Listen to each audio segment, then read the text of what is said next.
यह नया हमला तो राहुल गांधी पे 8 साल से चलता आ रहा है, लेकिन यह जो हमला हुआ और इतनी जल्दीबाजी त्वरित गति से जो दिखाया गया है, इसका मतलब कहीं न कहीं घालमेल है। क्योंकि वो सवाल उठा रहे हैं कि 20,000 करोड़ रुपया अडानी को कैसे मिले, LIC इतना कमजोर क्या हुआ।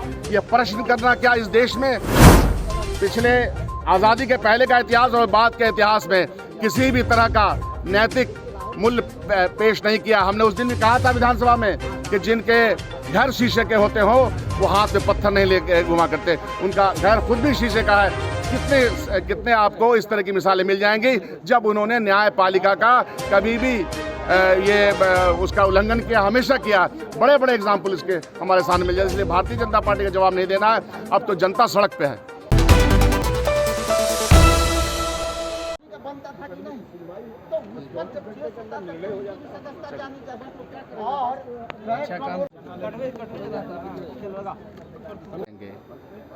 चलेगा कब तक जोर पैहम हम भी देखेंगे। स्वतंत्रता संग्राम के आंदोलन के जो कुछ खास बिंदु थे वो ये था कि बोलने की आज़ादी की स्वतंत्रता, संविधान के अंदर जो स्वतंत्रता दी गई है उसके ऊपर कभी भी कोई भी कुटाराघात करता है तो देश की आवाम और देश के रिप्रेजेंटेटिव हमेशा सामने आते हैं। यह हमला संविधान के ऊपर है। जब पार्लियामेंट के अंदर कोई सवाल पे सवाल दागा जाए सरकार से, विपक्ष हमेशा सवाल करती है, तो विपक्ष के तमाम लोगों के खिलाफ प्रहार किया जाए।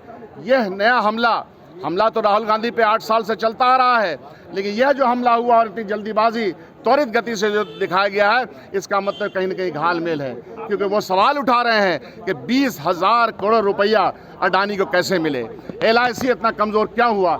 यह प्रश्न करना क्या इस देश में खत्म हो चुका है, इसको खत्म कर देना चाहिए। इसीलिए प्रोटेस्ट है। ये हमारे प्रोटेस्ट का सिंबल है। बोल के लब आज़ाद है तेरे, अभी तक तो ज़बान आज़ाद है, कल को हो सकता है कि ज़बान भी बंद कर दी जाए।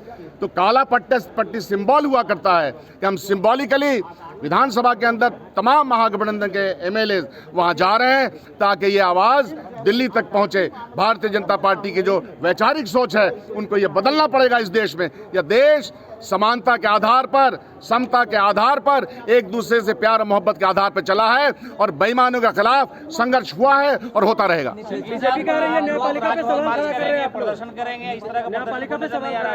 भारतीय जनता पार्टी का कोई हक है ही नहीं।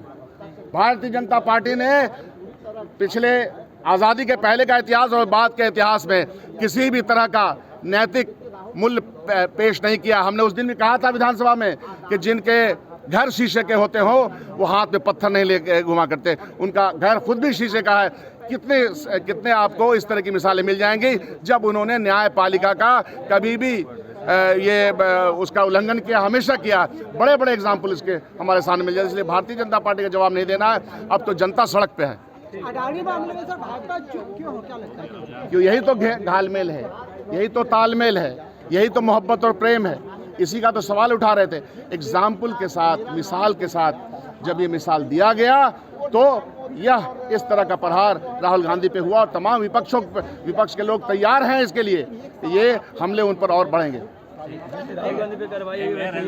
तो आपने सुना शकील अहमद का साफ तौर पे कहना है कि कोई भी लोकतंत्र में बोलने का हक है और लोकतंत्र के संविधान में भी बोलने का हक है। तो कहीं ना कहीं लोकतंत्र की हत्या की नहीं जा सकती है। संविधान में सबको बोलने का हक दिया है और उन्होंने साफ तौर पे ये कह दिया है कि आप 8 साल से राहुल गांधी को परेशान कर रहे हैं और आज उनकी सदस्यता को रद्द कर दिया। लेकिन कहीं ना कहीं उन्होंने सवाल करते हुए साफ तौर पे उन्होंने भी सवाल किया है कि 20,000 करोड़ जो अडानी की कंपनी में है वो किसका है और LIC इतनी कमज़ोर कैसे हो गई। और भी क्या कुछ कह रहे थे शकील अहमद, आपने इस वीडियो में सुनाए थे। तमाम वीडियो खबरों के लिए जुड़े रहना चैनल इनसाइड के साथ। तब तक के लिए धन्यवाद।